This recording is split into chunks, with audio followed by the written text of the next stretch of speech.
Bismillahirrahmanirrahim. Assalamualaikum warahmatullahi wabarakatuh.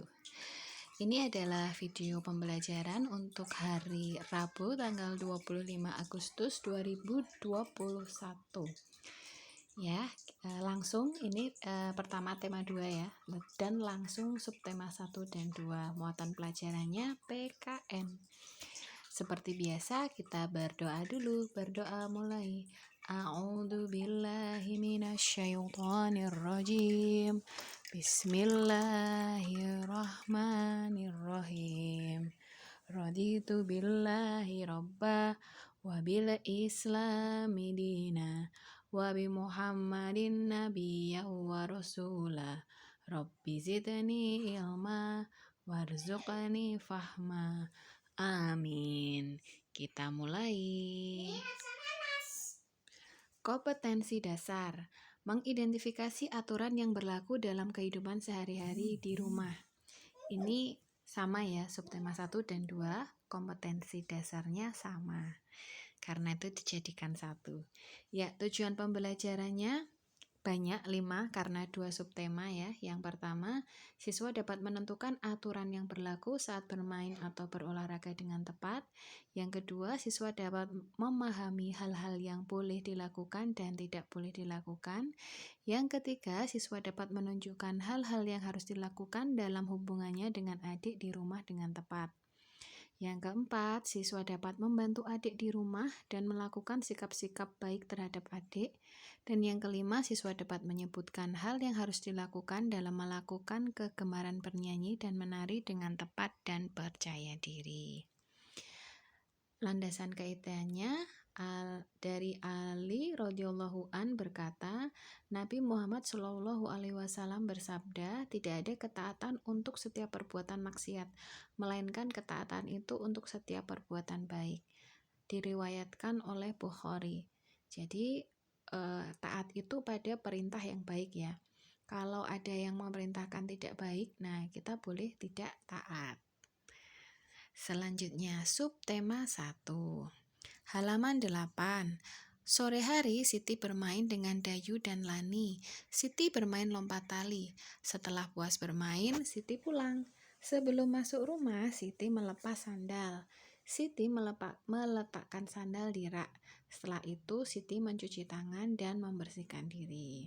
Nah, gitu ya. Jadi kalau habis keluar rumah, masuk ke dalam rumah, nah lepas sepatu, sandal, masuk ke rak sepatu, habis itu langsung ke kamar mandi, cuci tangan, cuci kaki ya, jangan ke meja makan langsung makan gitu, jangan, langsung ke kamar mandi, cuci tangan, cuci kaki. Kalau misalnya bajunya dirasa kotor, ganti baju, mau mandi juga boleh. Selanjutnya halaman 9. Lihatlah gambar-gambar di bawah ini. Beri tanda senyum pada gambar anak yang mematuhi peraturan dan tanda sedih pada gambar anak yang tidak mematuhi peraturan. Yuk kita kerjakan. Yang pertama, berbaris rapi sebelum berolahraga. Senyum apa sedih? Iya, senyum ya.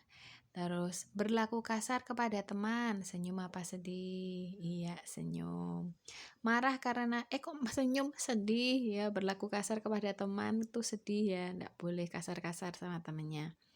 Marah karena kalah, sedih ya, enggak boleh. Kalau main kalah ya sudah, enggak boleh marah ya. Mengantre giliran, senyum. Menggunakan perlengkapan untuk keselamatan, senyum. Jadi kalau main harus pakai perlengkapan keselamatan. Ini contohnya ya, naik sepeda harus pakai helm, pakai pelindung siku, pakai pelindung lutut ya. Hati-hati kalau bermain. Halaman 25. Benny dan kawan-kawan akan bermain kasti. Benny datang ke lapangan tepat waktu. Sebelum mulai bermain, mereka melakukan persiapan. Benny memastikan dirinya aman selama permainan. Benny memasang pelindung lutut dan siku. Mereka pun bermain dengan gembira. Permainan berjalan lancar. Semua anak bermain dengan jujur. Semua anak mematuhi aturan permainan. Nah itu ya, kalau bermain harus mematuhi aturan permainan dan harus jujur. Kalau misalnya main kasti itu kan kalau kena bola kalah ya. Nah, jadi kalau kalian kena bola ya bilang kena, meskipun itu cuma sedikit gitu ya, nyerempet dan nggak ada yang tahu selain kalian. Nah itu harus bilang, aku kena gitu. Nggak boleh berbohong, harus jujur. Halaman 50, sepak bola. Edo suka olahraga sepak bola. Satu tim sepak bola terdiri atas 11 pemain. Mereka saling bekerja sama. Ada dua tim dalam pertandingan. Setiap pemain membela timnya masing-masing. Dalam permainan tim lain menjadi lawan, tapi kembali berkawan selesai bermain. Yang menang tidak boleh sombong, yang kalah tidak perlu sedih. Nah ini ya. Jadi kalau kalian bermain dalam tim, kayak misal sepak bola, terus bermain kasti, itu kan ada timnya ya. Nah kalau udah bermain gitu, udah terbagi menjadi dua tim, ya kalian harus musuhan, harus mengalahkan gitu loh, artinya permusuhan dalam permainan. Nanti kalau permainannya udah selesai, ya udah berarti permusuhannya selesai karena permainannya udah selesai, ya bermain bareng lagi. Yang menang tidak boleh sombong, yang kalah tidak boleh sedih. Namanya juga permainan ya kan, pasti ada yang kalah, ada yang menang. Jadi tidak apa-apa. Begitu. Halaman 51. Pertandingan sepak bola telah selesai. Tim sepak bola Edo kalah. Edo pulang ke rumah. Beri tanda centang untuk sikap yang boleh Edo lakukan di rumah. Beri tanda silang untuk sikap yang tidak boleh Edo lakukan di rumah. Yang pertama, Edo menceritakan pertandingan sepak bola kepada ibu. Boleh tidak cerita? Ya boleh, berarti centang. Yang kedua, Edo menangis meraung-raung. Soalnya kalah ya, karena Edo kalah. Jadi Edo menangis. Boleh enggak? Enggak boleh, silang. Yang ketiga, Edo menyampaikan bahwa tim lawan bermain curang. Boleh enggak?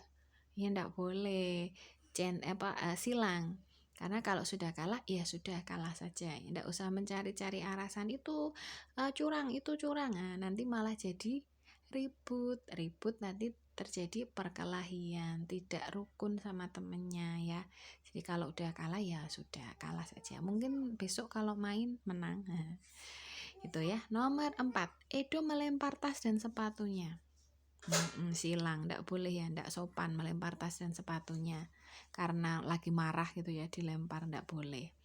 Yang kelima, Edo akan berusaha lebih baik dalam pertandingan selanjutnya. Nah, ini sikap yang kesatria, sikap yang menerima kekalahan. Oh, kalah. Oh, ya udah besok lagi kalau bertanding, bermain, nah aku harus lebih baik lagi. Nah, itu ya, berarti ini centang yang terakhir.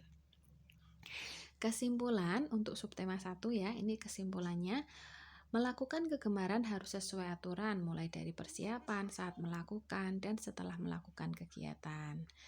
Yang kedua, aturan tersebut harus kita patuhi agar kegiatan yang kita lakukan dapat berjalan dengan tertib dan lancar. Masuk subtema 2.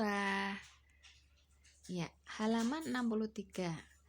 Subtema 2 ini tentang cara bersikap dengan adik ya. Halaman 63. Adik suka menari. Adik menari di depan kaca. Kakak melihat sambil tersenyum. Kakak menasihati adik. Latihan membuat adik pandai menari.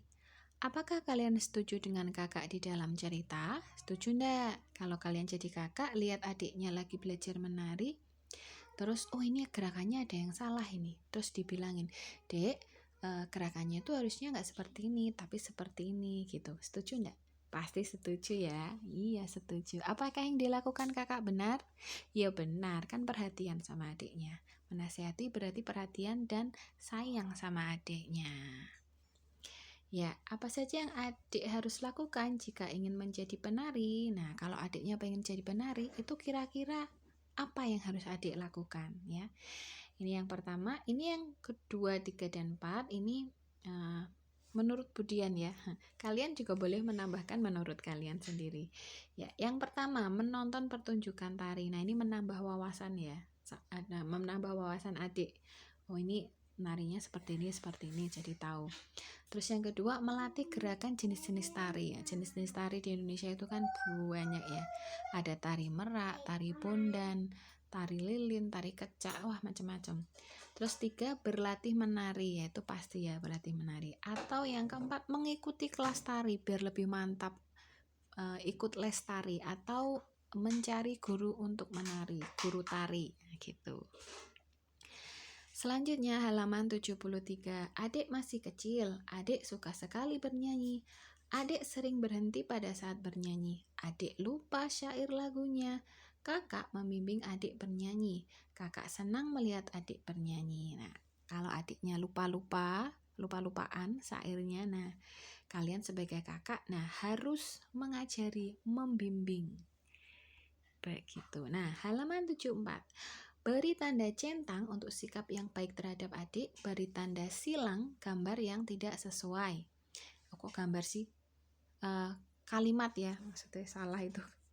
Kalimat yang tidak sesuai. 1. Mengajari adik bernyanyi. Centang apa silang?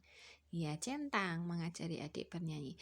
Yang kedua, menghibur saat adik sedang sedih. Kalau adiknya sedih, misalnya adiknya jatuh, dihibur apa disyukurin? Iya, pasti disyukurin, bukan ya dihibur. Nggak boleh kalau adiknya jatuh sakit nangis, syukur nggak boleh ya. Menghibur pada saat adik sedih, nah itu yang benar, centang. Berebut mainan dengan adik, centang apa silang? Centang. Oh, centang, bukan silang ya, nggak boleh berebut mainan dengan adik. Membuat adik bersedih, silang ya. Menjaga adik saat ibu sibuk, nah ini centang. Nah, pinter ini ya. Berpura-pura tidak mendengar panggilan adik, oh pura-pura nggak dengar, silang. Merapikan mainan bersama adik, iya centang. Membuat adik menangis, ada yang centang nggak nih membuat adik menangis? Nggak ada, nggak ya, semuanya silang ya. Membuat adik menangis tuh nggak boleh. Bermain bersama adik, nah centang. Mengajari adik menggambar, wah centang sekali. Selanjutnya halaman 96. Mutiara adalah kakak Udin. Mutiara senang bernyanyi dan menari. Mutiara sering bernyanyi dan menari bersama Udin. Saat bernyanyi bersama Udin, Mutiara memberi Udin kesempatan bernyanyi. Mutiara memuji nyanyian Udin. Saat menari bersama Udin, Mutiara memperhatikan gerakan Udin. Mutiara tersenyum melihat gerakan lucu Udin. Halaman 97. Ayo diskusikan hal-hal yang bisa kita lakukan bersama adik dan kakak saat bernyanyi dan menari. Saat bernyanyi dan menari bersama adik, kita dapat apa? Ketika kita bernyanyi dan menari bersama adik, yang pertama, mengajari adik cara bernyanyi dan menari. Yang kedua, memberitahu berbagai macam tarian dan lagu. Yang ketiga, memberi kesempatan kepada adik untuk bernyanyi dan menari. Yang keempat, memuji nyanyian dan tarian adik. Dan yang kelima, memberi nasihat apabila adik mengalami kesulitan dalam bernyanyi dan menari. Ya, ini menurut Budian. Kalian bisa menambahkan kembali apa yang kira-kira kalian bisa lakukan ketika bernyanyi dan menari bersama adik. Kesimpulan untuk subtema 2, yang pertama, kakak adik harus saling menyayangi. Kakak adik harus hidup rukun. Yang kedua, saling menyayangi merupakan contoh hidup rukun. Dan yang ketiga, saling menyayangi merupakan salah satu aturan di rumah. Terima kasih, thank you. Mudah-mudahan bisa dimengerti ya. Dan mohon maaf, Budian mengirimkan video pembelajarannya baru saja. Ya, terima kasih. Wassalamualaikum warahmatullahi wabarakatuh.